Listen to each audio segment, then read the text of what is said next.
Assalamualaikum warahmatullahi wabarakatuh. A'udzubillahi minasyaitonir rajim. Bismillahirrahmanirrahim. Alhamdulillahilladzi hadana li hadza wa ma kunna linahtadiya laula an hadanallah. Asyhadu an la ilaha illallah wahdahu la syarikalah wa asyhadu anna Muhammadan abduhu wa rasuluh. Addal amanah wa ballaghar risalah wa nasahal ummah wa jahada fillahi haqqa jihadih wa tarakana 'alal mahajjatil bayda lailuha kanahariha la yazighu anha illa halik wa nusalli wa nusallim 'alan nabiyil amin wa 'ala alihi wa sahbihi ajma'in. Subhanaka la ilma lana illa ma 'allamtana innaka antal alimul hakim. Rabbi shrah li sadri wa yassir li amri wahlul 'uqdatam min lisani yafqahu qawli, amma ba'd. Yang saya hormati saudara pemimpin rancangan Ustaz Mahathir Syahrudin, dan juga tak lupa kepada muslimin dan muslimat yang dirahmati Allah Ta'ala sekalian. Alhamdulillah, sekali lagi kita dapat bersama-sama di ruang udara IKIM FM untuk kita meneruskan perbincangan kita dalam surah An-Nur, yang mana kita membincangkan ayat yang ke-27 insya-Allah, iaitu ayat ke-27 firman Allah Ta'ala, a'udzubillahi minasyaitonir rajim. يا أيها الذين آمنوا لا تدخلوا بيوتا غير بيوتكم حتى تستأنسوا وتسلموا على أهلها ذلكم خير لكم لعلكم تذكرون. صدق الله العظيم. Maksudnya, hai orang yang beriman, jangan kamu masuk ke dalam rumah bukan rumahmu sehingga sebelum minta izin dan mengucapkan salam kepada ahli rumah itu. Ya, demikian itu lebih baik bagi kamu, mudah-mudahan kamu beringat. Jadi tuan-tuan yang dirahmati Allah, ayat 27 ini merupakan ayat yang menerangkan tentang adab yang perlu dilakukan apabila datang ke rumah seseorang, iaitu kita hendaklah meminta izin dan memberi salam kepada penghuni rumah. Seandainya tuan rumah bagi izin, kita masuk. Dia sahut salam kita, kita masuk. Kalau dia tak sahut salam kita, senyap je, maka pada ketika itu hendaklah kita pulang. Ayat ini kalau kita melihat kepada apa disebutkan oleh para ulama, sebab nuzul ayat ini adalah berkaitan dengan seorang wanita daripada Ansar. Dia datang kepada Nabi SAW dan dia berkata, ya Rasulullah, aku berada dalam rumah yang mana kalau boleh masa aku duduk dalam rumah ni, aku tidak ingin dilihat baik oleh ayah maupun oleh anak. Tiba-tiba ada orang masuk dalam rumah melihat aku. Jadi maknanya ada orang yang masuk macam tu, tanpa pengetahuanku ni masuk. Apa yang harus aku lakukan? Maka di situ turunlah ayat ini yang menyatakan tentang ya ayyuhallazina amanu, wahai orang beriman, jangan masuk rumah tanpa bukan rumah kamu, sampailah kamu bagi salam terlebih dahulu. Maknanya nak kena minta izin terlebih dahulu. Jadi makna daripada ayat ini tuan-tuan ialah, wahai orang yang beriman kepada Allah Ta'ala dengan sesungguh-sungguh, dengan sebenar-benar iman, jangan kamu masuk rumah yang bukan rumah kamu.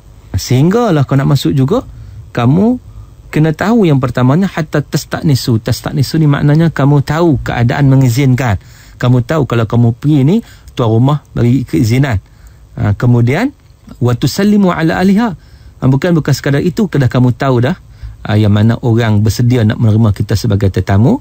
Pada ketika itu wa tusallimu ala ahliha, maknanya kita memberi salam. Memberi salam kepada ahli rumah tersebut. Barulah dipanggil sebagai satu minta izin daripada ahli rumah itu untuk kita masuk dalam rumah. Kalau dia bagi jawab salam, maka di situlah barulah kita boleh masuk. Kalau tak jawab salam, maknanya di situ ataupun jawab kita tak dengar ke macam mana ke, maka di situ soalannya tidak diizinkan kepada kita. Maka dengan sebab itu kita jangan masuk. Sebab itu tuan-tuan, kalau kita melihat dalam beberapa tafsir menyatakan kepada kita bagaimana Allah Subhanahu Wa Ta'ala mendidik hamba-hambanya di kalangan orang beriman dengan pelbagai adab-adab mulia bagi mengekalkan kehidupan berkasih sayang dan juga pergaulan yang baik di kalangan mereka. Antara adab itu ialah sebelum mereka masuk rumah orang lain, hendaklah minta izin dan mengucapkan salam supaya terhindar daripada melihat aurat orang lain. Di samping itu juga menghalang mereka melihat perkara yang ditegah untuk melihatnya. Tujuannya supaya rasa yang disimpan, kadang-kadang keaiban orang ni tidak diketahui oleh orang lain. Jadi maknanya tuan-tuan, adab-adab ni Islam merupakan agama yang berakhlak. Jadi mengajar kepada kita nak buat apa pun kita kena minta izin. Hatta nak guna barang orang, harta milik orang, hendaklah kita minta izin terlebih dahulu. Itu perkara yang kita perlu buat. Dan kena bagi salam izin tu dengan cara juga kita bagi salam. Bahkan saudara, adabnya kalau rumah sendiri pun kada disebut bagi salamnya, rumah sendiri pun kita masuk, kita bagi salam juga walaupun tak ada orang. Assalamualaikum wa ala ibadillahi salihin. Kita mengucapkan salam, tak ada orang, Assalamualaikum, salam kepada kami, kepada kita, wa ala ibadillahi salihin, dan juga salam juga kepada hamba-hamba Allah Ta'ala yang salih. Itu. Jadi maknanya saudara, bila mana antara adab dalam peraturan yang disebut dalam ayat ini ialah apabila seorang itu nak masuk ke rumah seseorang, dia kena minta izin. Maknanya tak lebih daripada 3 kali. Jika diberi izin, dia boleh masuk. Dan jika tidak, hendaklah dia meninggalkan rumah tersebut, maka dia tak perlu masuklah. Disebut dalam hadis yang sahih, ketika mana Abu Musa al-Asy'ari minta izin kepada Umar radhiyallahu an sebanyak 3 kali, tapi tak dapat izin. Lalu beliau pun pergi meninggalkan rumah itu. Kemudian Umar berkata, aku mendengar seperti suara Abdullah bin Qais. Itu Abu Musa lah. Aku mendengar suara dia minta izin. Berilah beliau masuk. Lantas ada yang bila orang masuk itu, dia pun pergi cari. Tengok-tengok, dia tidak menemuinya kerana dia telah pergi daripada situ. Jadi apabila Abu Musa datang kemudiannya, Umar bertanya, apa yang telah membuatkan kamu pulang? Abu Musa menjawab, aku telah minta izin sebanyak 3 kali tapi tidak mendapat izin untuk masuk, sedangkan aku pernah mendengar Nabi SAW bersabda. Nabi telah beritahu, aku dengar, kata Abu Musa ni, Abu Musa Asy'ari, dia kata, Nabi kata, idza sta'dhana ahadukum thalathan falam yu'dhan lahu falyansarif. Apabila seseorang kamu minta izin sampai 3 kali belum juga diberi izin, maka hendaklah dia beredar, maknanya dia pulang. Begitu. Jadi tuan-tuan, kalau diberi izin, maka kita satu benda yang perlu kita buatlah adalah minta izin itu juga dengan mengucap salam dan menunggu sehinggalah diberi izin. Lebih baik daripada tiba-tiba melulu masuk macam tu. Itu adalah perangai masyarakat jahiliah. Masyarakat jahiliah macam tu. Satu kebiasaan yang diamalkan oleh masyarakat jahiliah, dia terus-terus masuk macam tu je.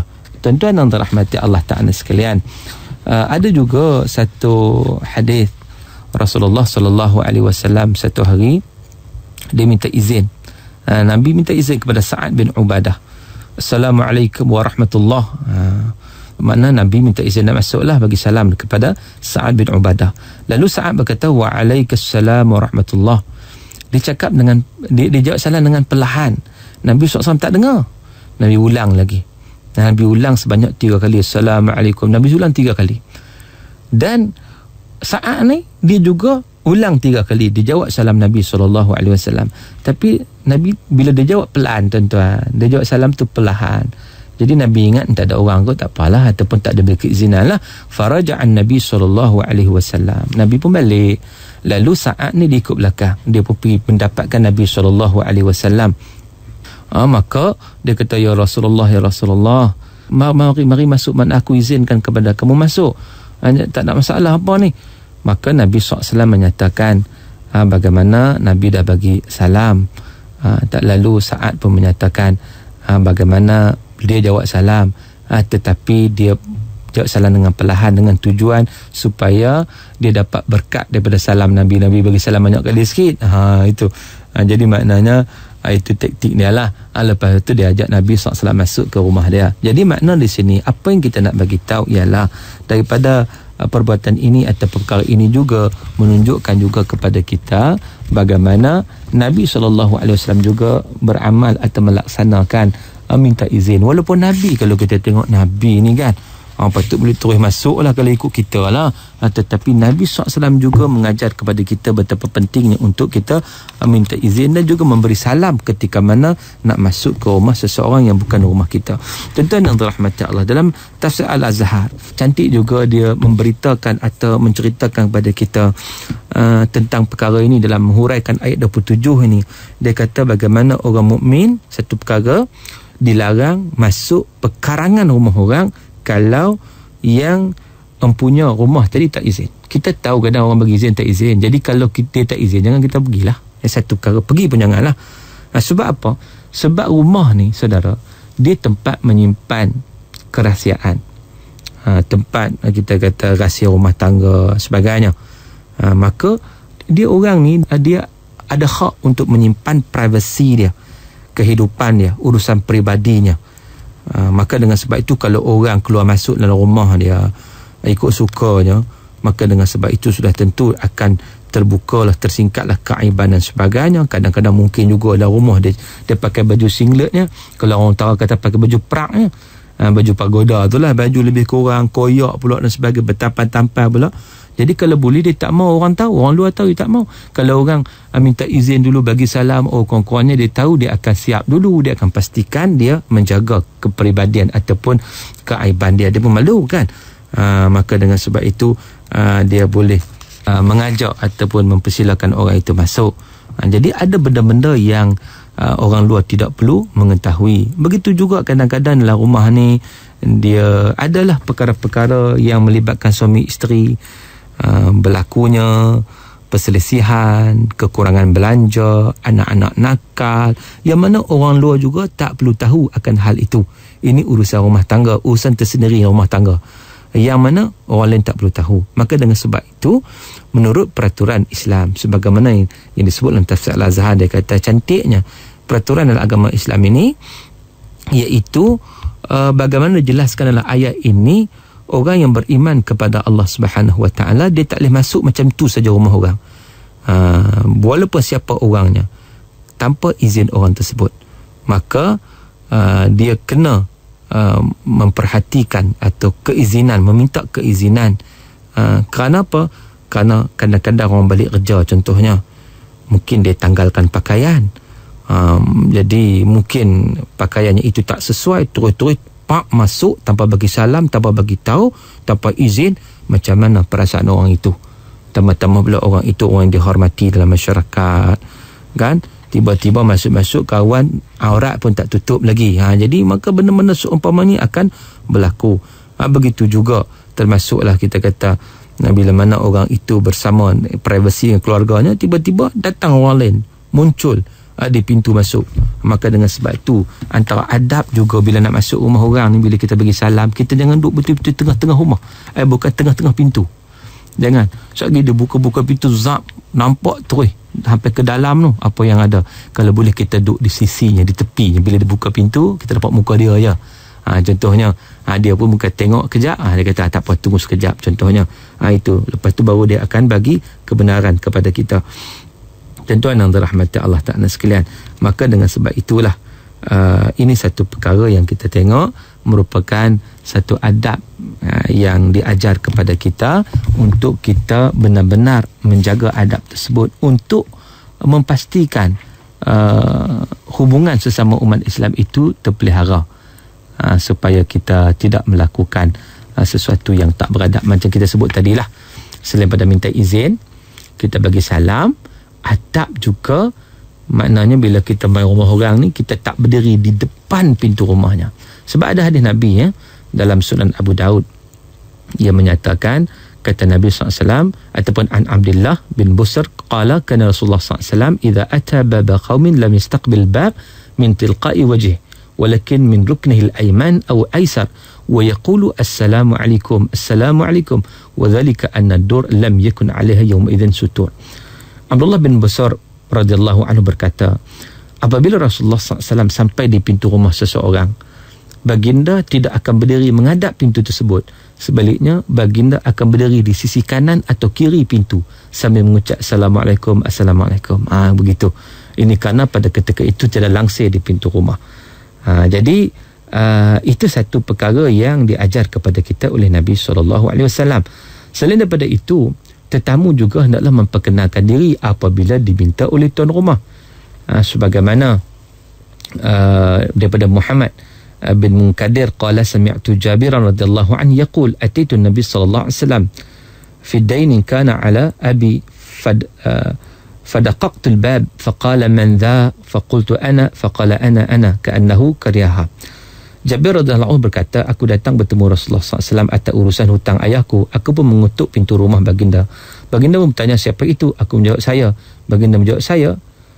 Seolah-olah baginda tidak suka dengan jawapan tersebut. Tuan-tuan yang dirahmati Allah. Jadi maknanya apa? Maknanya daripada ayat ini juga memberitahu kepada kita tentang bagaimana kita perlu menjaga adab-adab dari sudut bagi salam dan juga minta izin. Banyak lagi perkara-perkara yang berkaitan yang akan kita bincangkan. InsyaAllah kita akan sambung pada seri akan datang. Sekadar ini dulu aqulu qawli hadha wa astaghfirullahal azim li wa lakum. Assalamualaikum warahmatullahi wabarakatuh.